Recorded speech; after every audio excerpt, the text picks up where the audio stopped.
there were some interesting questions that came out of the last presentation about how do you determine whether a patient may be a candidate for active surveillance.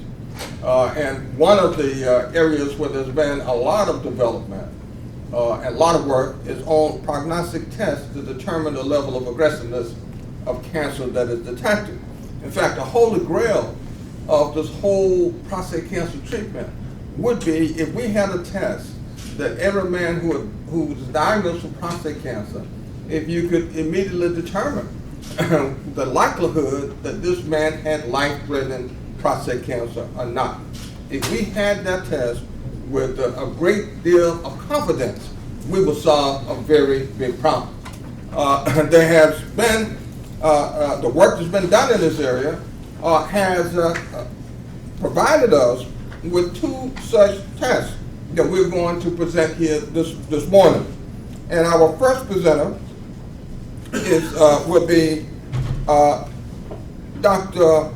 Bela, who's with Genomic Health. He's a Senior Director of Urology and Medical Affairs. So at this point, I would like to welcome Dr. Dean.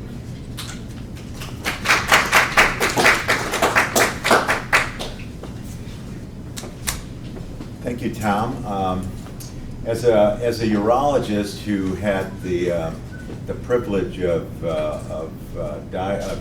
counseling and caring for and treating men with prostate cancer for many, many years, I really do applaud your efforts and the efforts of this organization to educate and bring awareness and understanding to a community that's traditionally been underserved. So let me see if I can work the laptop magic. And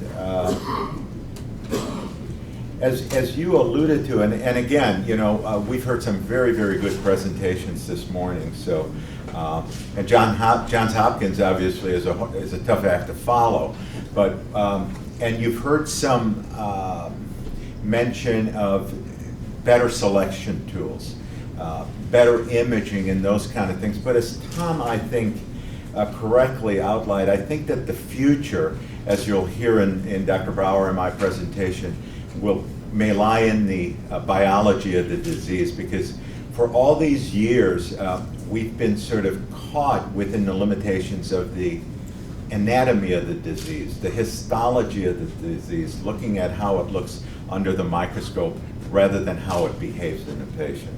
So let me sort of back up a little bit. Dr. Schaefer listed his questions, and I think that we've always been faced as the human races have always been faced with these sort of profound philosophical questions. And I think perhaps the one that we all remember is that was penned by William Shakespeare in 1599. So almost 500 years ago, and that question was to be or not to be, and he said, that is the question. And to some degree that's with us today, and I'm not going to offer you any clues to answer that question. But the more relevant questions today, especially for this audience, in this time, in this space, are three. And one is to screen or not to screen. The other is to treat or not to treat. And then, more pertinent for your organization and this group, is the question, is carcinoma of the prostate in an African-American man the same disease as it is in a Caucasian American man? So I'll take you through, we'll address each of these questions. Well, the first question was to screen or not to screen, and this was, of course, based on all the PSA data that came out. And as we've heard today, the U.S. Preventive Service Task Force last year came out and gave PSA a report card with a D grade on it, essentially a failing grade. And a D grade from this organization not only means that there is no measurable benefit, but there's potential harm. So is PSA a bad test? I would say that PSA is not a bad test. I think that PSA itself as a test has made the biggest difference in urology practices, in our ability to bring early diagnosis and curative treatment to men with prostate cancer in the last 25 years. It sort of revolutionized the evaluation and care of men with prostate cancer. I mean, I have enough gray hairs to remember back in 1989 or in the mid-'80s, if you went to the cancer statistics, there were 30,000 cases of prostate cancer diagnosed a year. Fast forward to 1991, 92, and beyond the PSA area, that number jumped from 30 to 300,000. So again, we were diagnosing more cancers. And as Dr. Carter said, a lot of those men unfortunately ended up being overtreated. Why is that? Well, it's because PSA did just what it was supposed to do. PSA, remember, stands for prostate-specific antigen. So it's specific for some process within the prostate. But PSA is not PCSA. It's not prostate cancer-specific antigen. Okay? So it is unable to differentiate indolent disease from malignant, benign disease from malignant disease.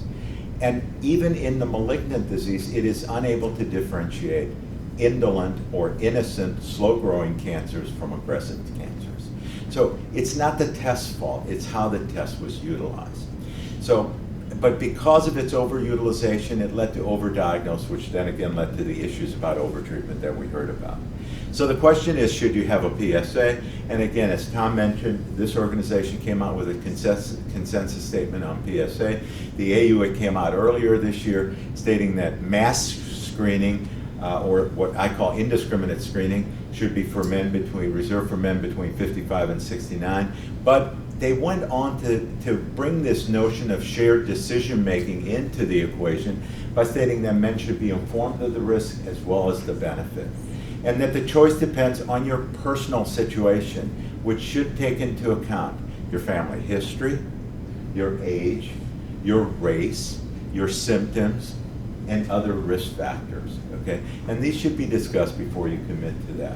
I actually had a phone call last night while I was going over the slides I had a message to call a potential patient who had questions about the test that I'm going to talk about. And one of the things was, he said he's 67 years old, an MD executive with one of the largest healthcare organizations in the country. And he was just diagnosed with prostate cancer. He's 67. He had 1 core positive out of 18 cores. And his remark to me was, I should have thought about this more, and I don't think I should have had the PSA or the biopsy. But again, you know, hindsight is always 20/20. So the first question is, should you have a PSA? I think you should think about it and make an informed decision. The next question is, should you treat or not to treat? Now, we've heard Dr. Carter mention the PIVOT trial, and Dr. Brower is one of the authors on this, and he'll be speaking next. And again, there are many people who have criticized this trial for its many shortcomings, but nevertheless, it was the lead article in the New England Journal of Medicine last year. Now, this trial randomized men, with a flip of a coin essentially, to have surgery or observation if they were diagnosed with prostate cancer. And the results were published last year. Now, the day after this article appeared in the New England Journal, this was the headlines in the New York Times. Okay? The media picked this up worldwide. And the headline that you read or heard about on the nightly news was, prostate cancer surgery shows no benefit for many men. Observation is as effective a treatment as radical prostatectomy. Was that the real message of this landmark trial? And I say that the answer is no. Because what the actual study showed revealed two powerful messages. One, which you heard already this morning from Dr. Schaefer, is for men with low-risk prostate cancer, radical prostatectomy really did not offer any benefit over observation. And again, that's what we've been hearing this morning, is that active surveillance, which is actually different than observation, it's a much more intensive monitoring program, but even if you just took observation, radical prostatectomy or immediate intervention did not offer any measurable benefit to men with low-risk prostate cancer. Well, what about men with high-risk prostate cancer? That was sort of lost in the New York Times message. But the message there was that for men with high-risk prostate cancer, based simply on a PSA cut, that their PSA was over 10, there was a significant reduction in all-cause mortality. It didn't matter what you died from. Your chances of dying were less if you had high-risk disease and were operated on. But specifically, there was a 64% relative reduction in the risk of prostate cancer-specific death in men with high-risk prostate cancer who underwent surgery. So surgery saves lives if you have high-risk prostate cancer. Now, what about the African American question? Well, we've seen some figures that there are differences. And again, if you look at men who present with truly organ-confined disease, Caucasian men fare better than African American men. The difference here is small, but it's real. But now when you look at men who present with more advanced disease, non-organ confined disease, there's a profound difference in survival between American Caucasian men and African American men, okay? So this is sort of a little bit of a double whammy for the African American population, because as you heard before, and I'll show you on the next slide, African American men at diagnosis tend to present with higher grade disease and higher stage disease, more advanced disease.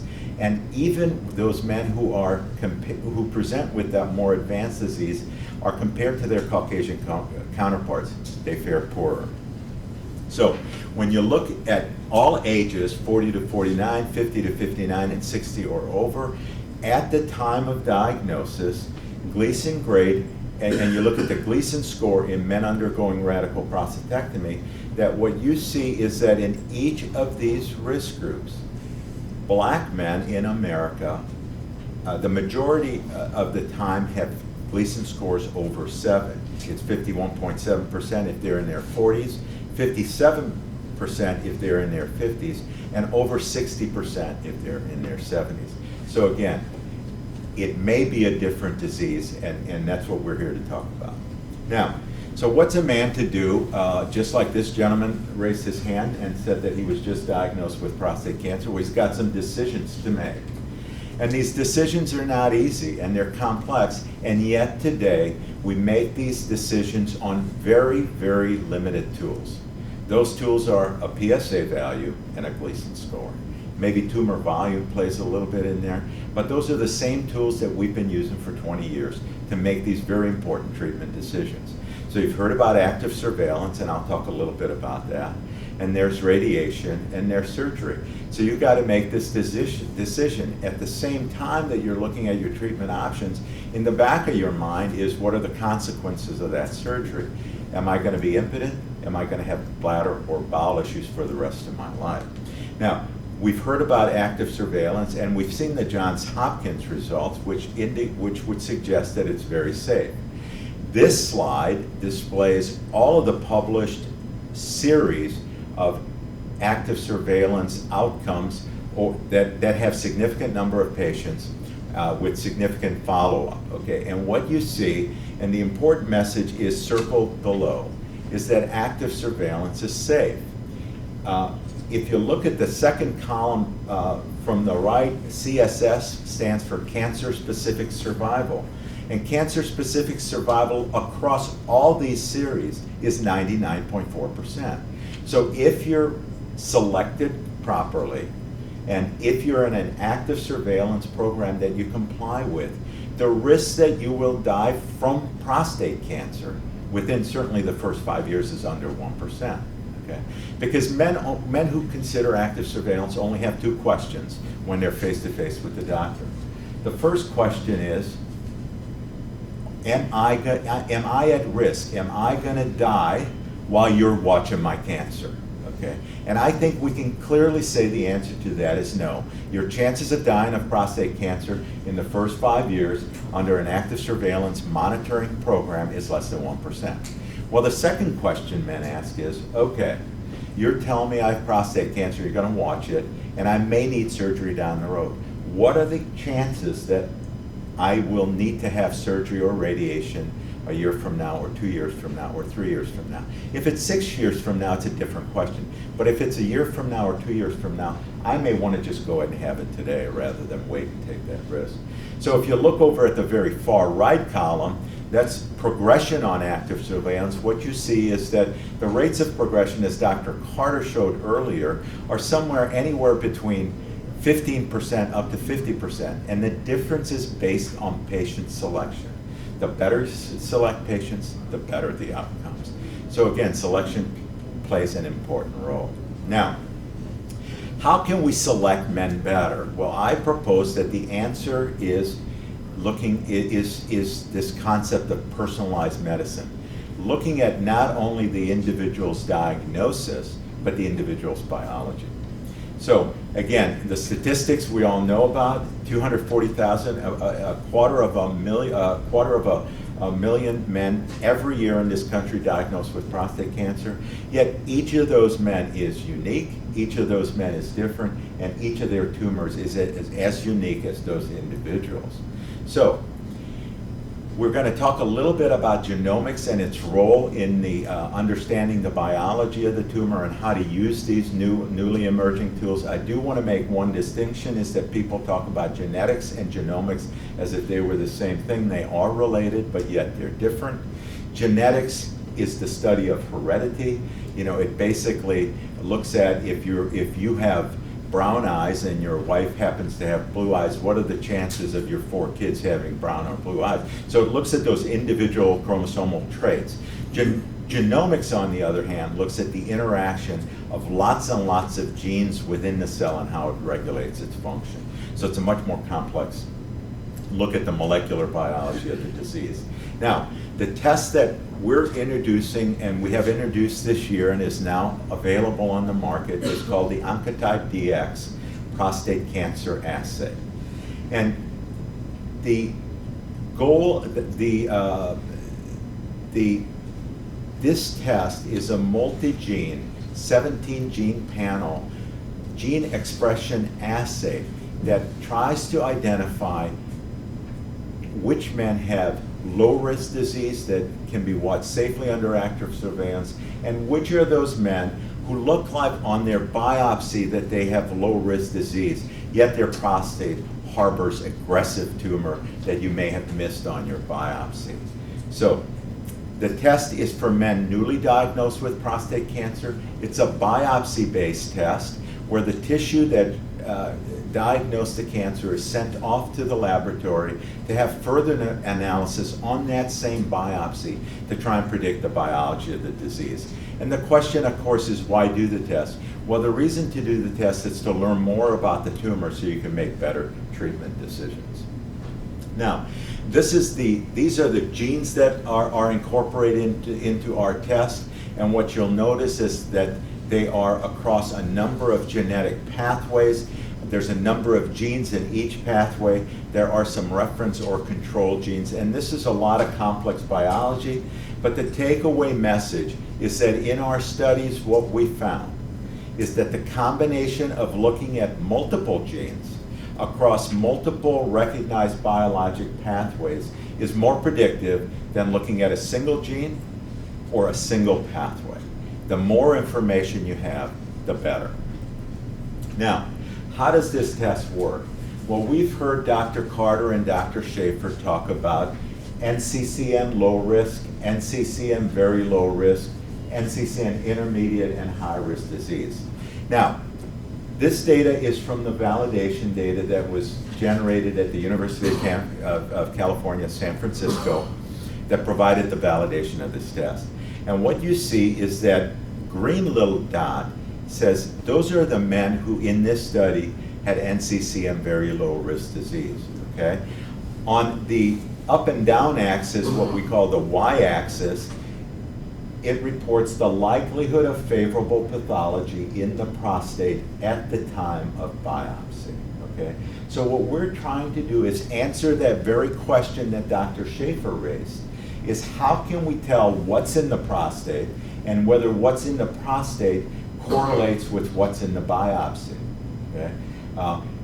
So what you see here is that as a group, for men who present with NCC and very low risk disease, and by the way, NCC and very low is the same as Epstein criteria, which we heard about, okay?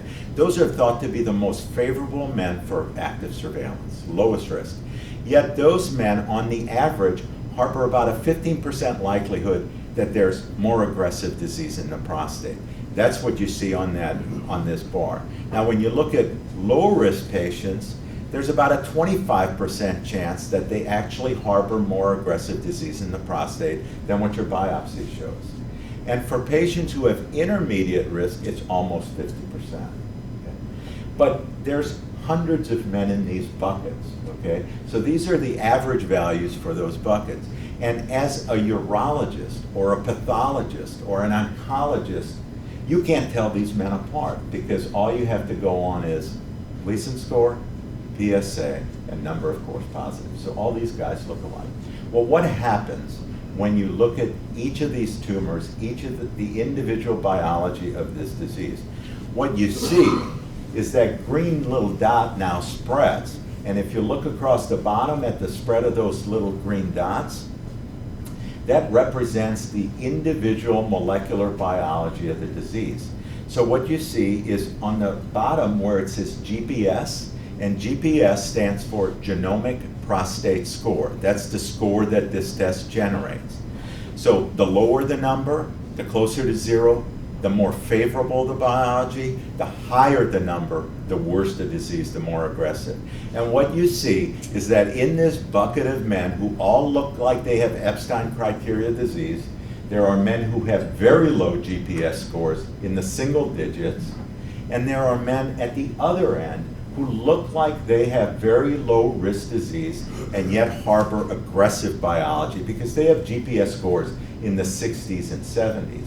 And when you go back to the Hopkins active surveillance criteria, you'll see that men chosen using Epstein criteria for active surveillance, 15 to 20% of those men at subsequent biopsies within the first 3 years will be found to have higher disease. Who are those guys?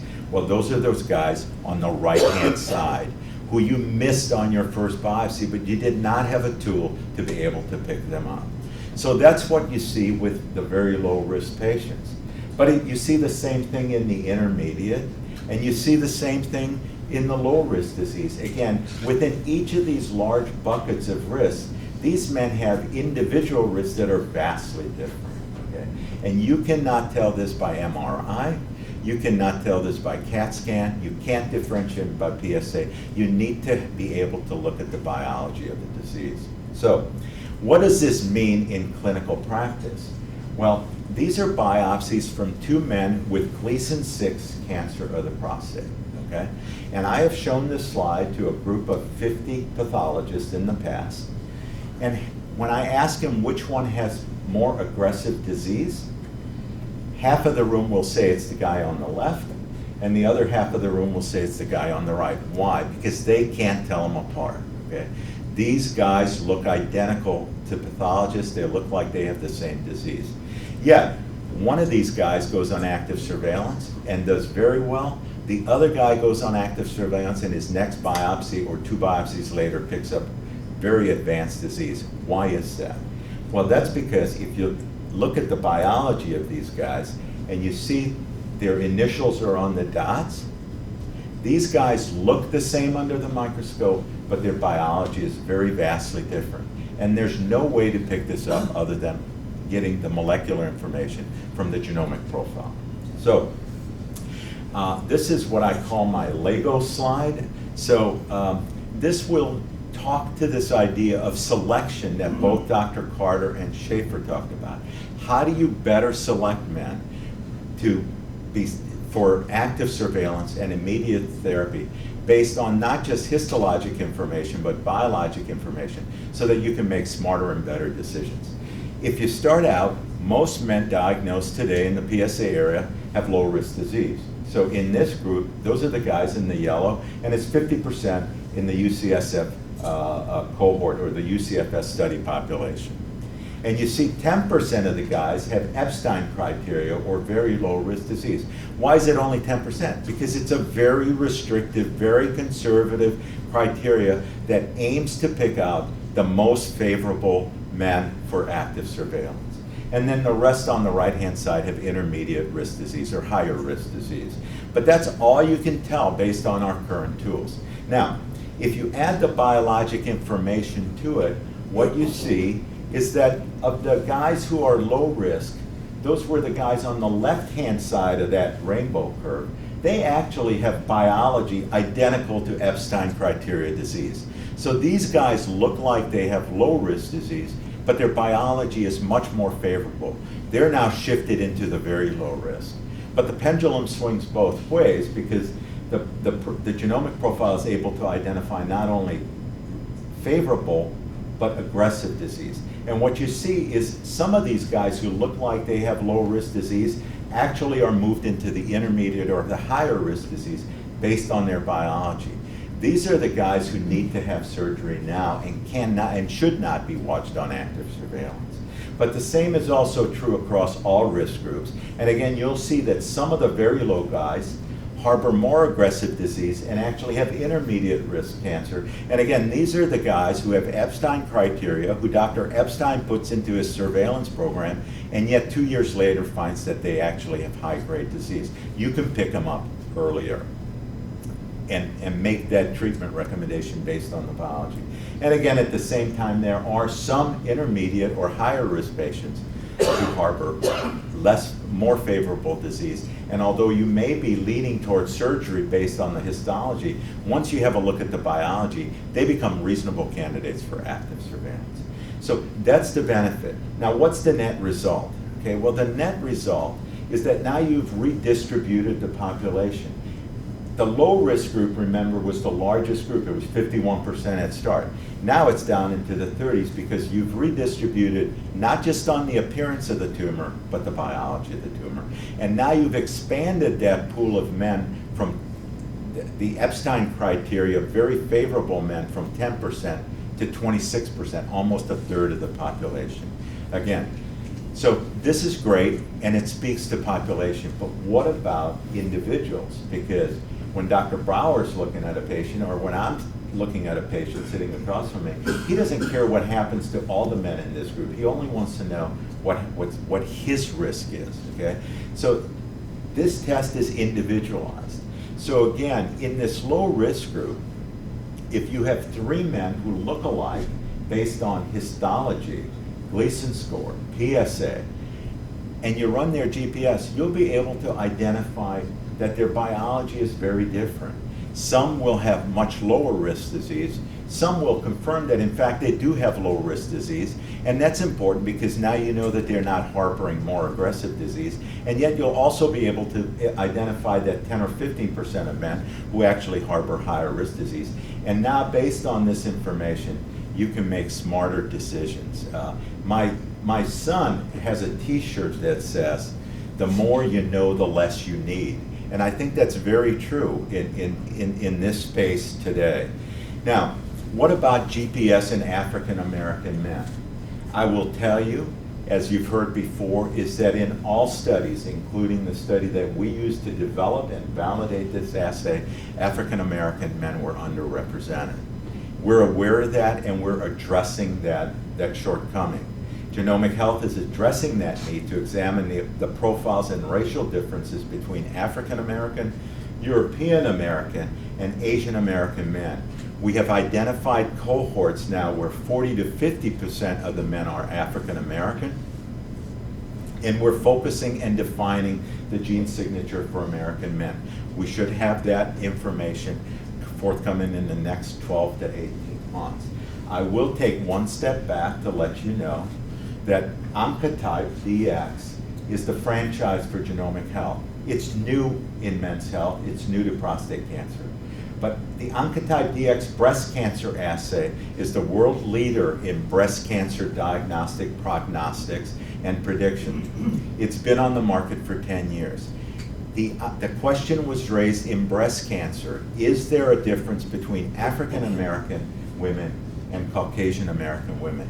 And based on genomic profile in that disease, there is no difference. The recurrence score for African American women, the distribution of recurrence scores in that disease is the same. We don't know if that will be the same in prostate cancer, but I think it's important information that should be forthcoming, okay? And we will try and answer that question, whether these racial differences are due to distinct biological differences, including environmental factors, diet, or simply a result of socioeconomic differences in education and access to care. I'll close by sharing 2 slides that you may want to copy down these websites, because Genomic Health is committed to education and promoting awareness of prostate cancer and the importance of the biologic differentiation of the tumors. I will say that I think that in terms of what I see as the future is now. I think that what you will see is that men who are not going to be blindly getting PSAs, blindly getting biopsies, and blindly walking into either a radiation therapy facility or their surgical therapy, but they will be worked up, and if they have a positive biopsy, as you see at the bottom here, they'll be making this decision between active surveillance and immediate therapy based on genomic information like the Oncotype test and the Polaris test that Dr. Bauer is going to discuss with you next. So in terms of our educational efforts, we have a couple of websites. MyProstateCancerCoach.org is a non-branded site that we support.